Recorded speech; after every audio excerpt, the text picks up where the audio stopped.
Ito mga idol, oh, aming ginagawa. Yan po. Sasakali lang gumagawa po kami. Yan. Ito po ay aking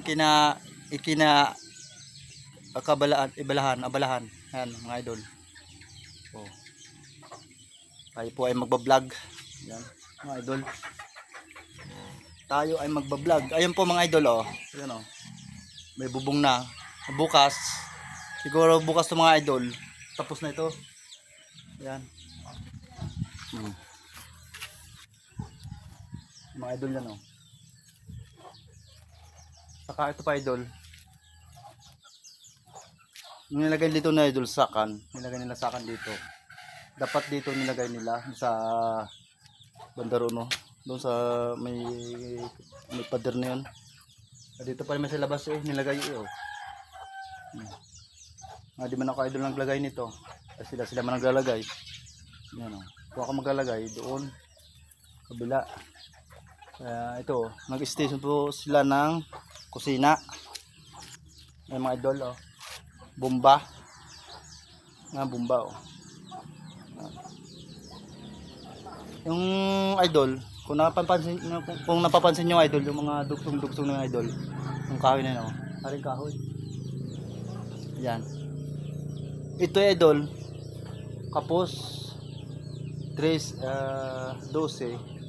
ginawang D-size mga idol. Ano? D-size ari. Yan. Malapad siya. Ang haba naman siya ay 15 feet. Yan. Mga idol. Mga idol yan. Ito idol man. Papakita ko ng idol.